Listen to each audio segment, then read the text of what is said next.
Assalamualaikum warahmatullahi wabarakatuh. Halo guys, gimana kabarnya? Mudah-mudahan sehat selalu dan terhindar dari wabah virus yang sedang melanda saat ini.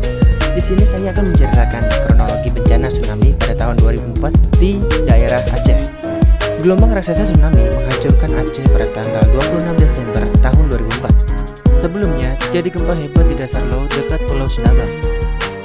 Gempa tersebut menyebabkan tsunami yang terus diingat hingga sekarang. Getaran gempa ternyata dirasakan juga di Sri Lanka, India, Bangladesh, Thailand, Maladewa, Malaysia, dan Somalia. PBB menyatakan tsunami Aceh tahun 2004 sebagai bencana kemanusiaan terbesar yang pernah terjadi. Dunia internasional bergerak melakukan evakuasi dan pemulihan di Provinsi Aceh.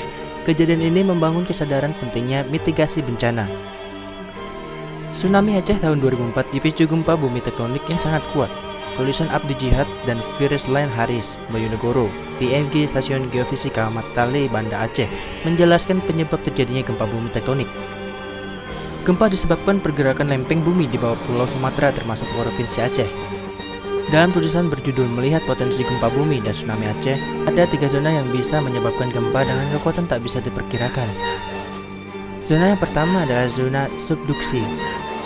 Di zona ini terjadi pertemuan lempeng Indo sampai Australia yang menyusup di bawah lempeng Eurasia. Lempeng menyusup dengan kecepatan 50-70 mm per tahun di sepanjang Palung Sunda. Zona kedua, zona patahan Sumatera. Zona ini terdiri atas segmen Seolimin Aceh, Tripa, Bate, Palisangan, dan Pidi. Pergerakan patahan yang rutin atau terjadi seketika dengan kekuatan besar bisa memicu tsunami. Zona yang ketiga, Investigator Fracture Zone atau IFZ. Berikut adalah zona patahan yang juga bisa mengakibatkan gempa bumi. Jika pergerakan patahan melepaskan energi sangat besar, maka tsunami bisa saja terjadi. Gempa bumi memiliki periode berulang, yang artinya potensi tsunami juga kembali terjadi di masa depan. Kejadian gempa bumi yang mengawali kronologi dan menyebabkan tsunami Aceh tahun 2004 mengingatkan agar memperhatikan sifat periode ulang gempa. Pentingnya perhatian pada periode gempa juga diingatkan dalam riset studi mekanisme gempa bumi Aceh tahun 2004 menggunakan GPS yang dilakukan kelompok keahlian geodesi ITB. Riset menyatakan adanya akumulasi deformasi sebelum terjadi gempa yang memicu tsunami.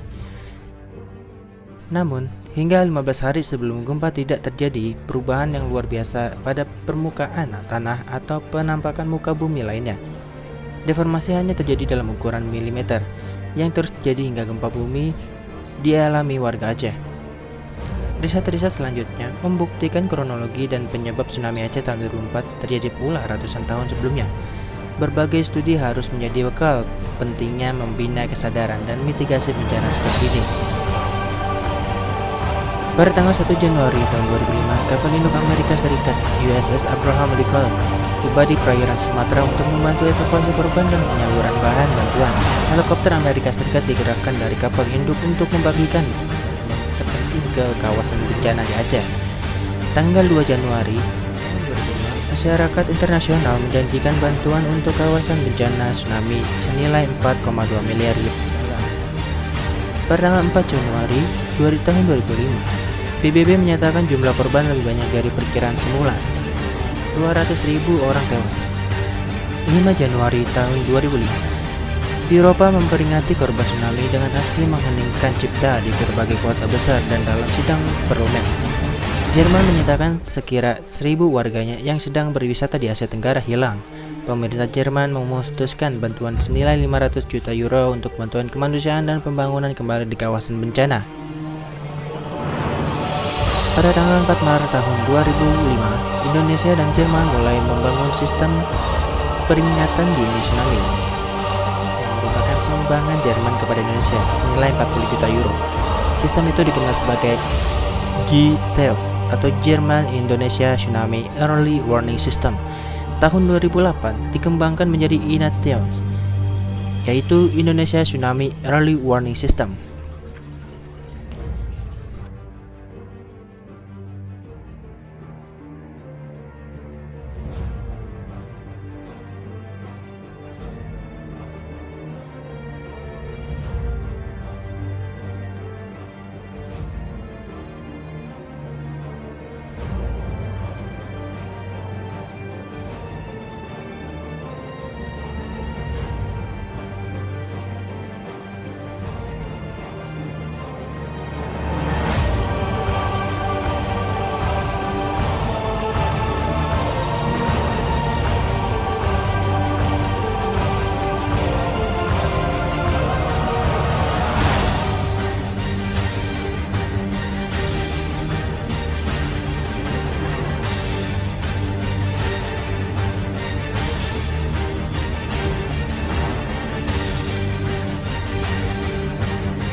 Terima kasih dan sekian dari kisah nyata kali ini, dan jangan lupa subscribe, like, dan komennya ya guys.